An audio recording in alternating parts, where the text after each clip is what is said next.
ఆ రోజు శాసనసభ ఎన్నికల సందర్భంగా మీరేం చెప్పారు? 2 లక్షల ఉద్యోగాలతో కూడుకున్నటువంటి జాబ్ క్యాలెండర్ను రిలీజ్ చేస్తామన్నారు.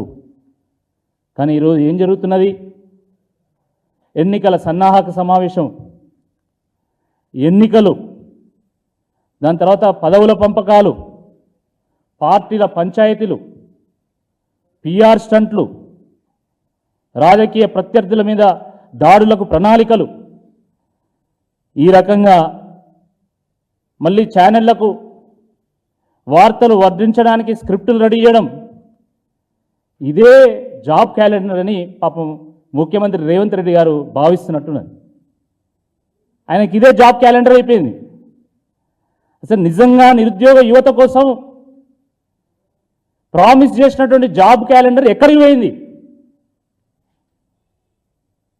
మీది ప్రజాపాలన కదా, ప్రజాపాలనలో యువతకు మీరు స్థానం కల్పిస్తామన్నారు కదా, ప్రజా సమస్యలను పరిష్కారం చేస్తామన్నారు కదా.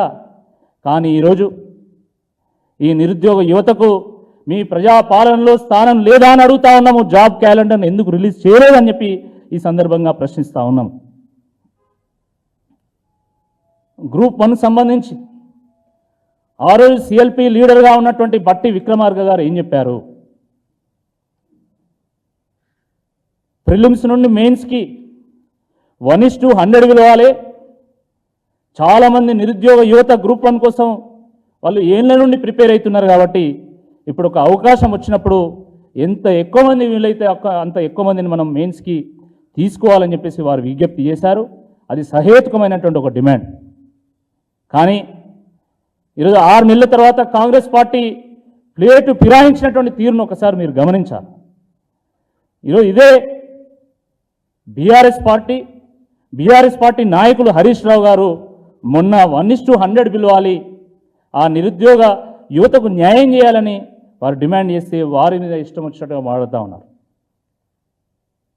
ఇది చాలా దుర్మార్గం. అంటే ప్రతిపక్షంలో ఉన్నప్పుడు ఒకలాగా, అధికార పక్షంలో ఉన్నప్పుడు ఇంకోలాగా మాట్లాడడం ఇది సరైనటువంటిది కాదు అని చెప్పి ఈ సందర్భంగా గుర్తు చేస్తున్నాం. గ్రూప్ 2 చూడండి మీరు. గ్రూప్ 2 కేవలం 783 పోస్టులు మాత్రమే వారు రిలీజ్ చేయడం జరిగింది. దానికి సంబంధించిన నోటిఫికేషన్ ఇచ్చారు. కానీ మీరు ఏం చెప్పారు? గ్రూప్ 2 పోస్టులు పెంచుతామన్నారు. 2000 పోస్టులను నోటిఫికేషన్లో మరి ఇంక్లూడ్ చేస్తామన్నారు. కానీ ఈరోజు కేవలం 783 పోస్టులను ఇచ్చి ఈరోజు చేతులు దులుపుకునే ప్రయత్నం చేశారు. అదేవిధంగా గ్రూప్ 3 1388 పోస్టులు మాత్రమే మీరు నోటిఫికేషన్లో ఇంక్లూడ్ చేసి మరోసారి మరి గ్రూప్ 3 యాస్పిరెంట్స్ని మోసం చేసేటువంటి ఒక ప్రయత్నం చేసిండు. కాబట్టి ఈ సందర్భంగా మేము డిమాండ్ చేస్తున్నాం, గ్రూప్ 2ను 2000 పోస్టులకు గాను, గ్రూప్ 3ని 3000 పోస్టులకు గాను పెంచాల్సిందిగా డిమాండ్ చేస్తూ ఉన్నాం.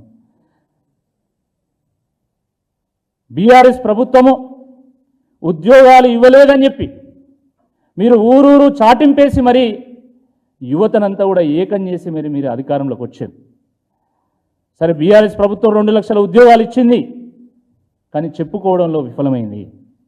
దాని కారణంగా మరి ఎన్నికల్లో ఓడిపోవడం జరిగింది. ప్రజలు మ్యాండేట్ ఇచ్చారు, మీకు అనుకూలంగా మ్యాండేట్ ఇచ్చారు, మీరు న్యాయం చేస్తారని మీకు మ్యాండేట్ ఇచ్చారు. మరి అటువంటి మీరు అధికారంలోకి వచ్చిన తర్వాత మీరు ఉద్యోగాలు ఇవ్వకపోగా బీఆర్ఎస్ ప్రభుత్వం ఇచ్చినటువంటి 30,000 ఉద్యోగాలు మేమే ఇచ్చినామని చెప్పేసి టెంటేసి డబ్బు కొట్టి మరీ చెప్తున్నారు. మరి అందులో కూడా ఇజ్జత్ తక్కువ విషయం ఏంటంటే నియామక పత్రం ఇచ్చి వాళ్ళని నియమించడం లేదు. గురుకుల టీచర్లు వాళ్ళు రోడ్డెక్కి పోరాటం చేస్తున్నారు. ఎంత ఘోరం అంటే పాపం పసిపిల్లల తల్లులు కూడా రోడ్డెక్కి వాళ్ళు ఆర్తనాదాలు చేస్తుంటే గుండె తరుక్కుపోతూ ఉంది. నోటిఫికేషన్ ఇచ్చింది, పరీక్ష నిర్వహించింది, ఫలితాలను ఇచ్చింది బీఆర్ఎస్ ప్రభుత్వం.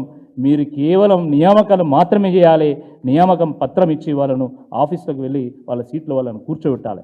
కానీ అది కూడా మీరు చేయలేక ఇంకా మీదికెళ్ళి బురదయ్యేటువంటి ఒక ప్రయత్నం, ఇది సరైనటువంటిది కాదు అని చెప్పి ఈ సందర్భంగా గుర్తు చేస్తూ ఉన్నాను.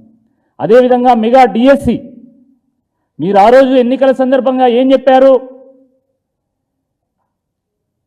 మెగా డిఎస్సి వేస్తాము, 25,000 పోస్టులను మరి విడుదల చేస్తాం, ఆ ఖాళీలన్నింటిని కూడా భర్తీ చేస్తామని చెప్పారు.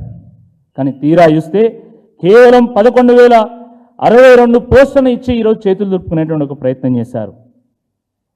ఒక్క పీఈటీలే 1674 పాఠశాలల్లో పీఈటీలు కావాల్సి ఉంటే కేవలం 182 మంది పీఈటీలకు మాత్రమే ఈరోజు నోటిఫికేషన్లు ఇచ్చాను. ఆలోచించండి. అంటే కనీసము ఒక 50% కూడా వాళ్ళు ఫిల్ చేయడం లేదు. కాబట్టి డిఎస్సి పోస్టులను 25,000కు పెంచాల్సిందిగా ఈ సందర్భంగా మేము డిమాండ్ చేస్తా ఉన్నాం.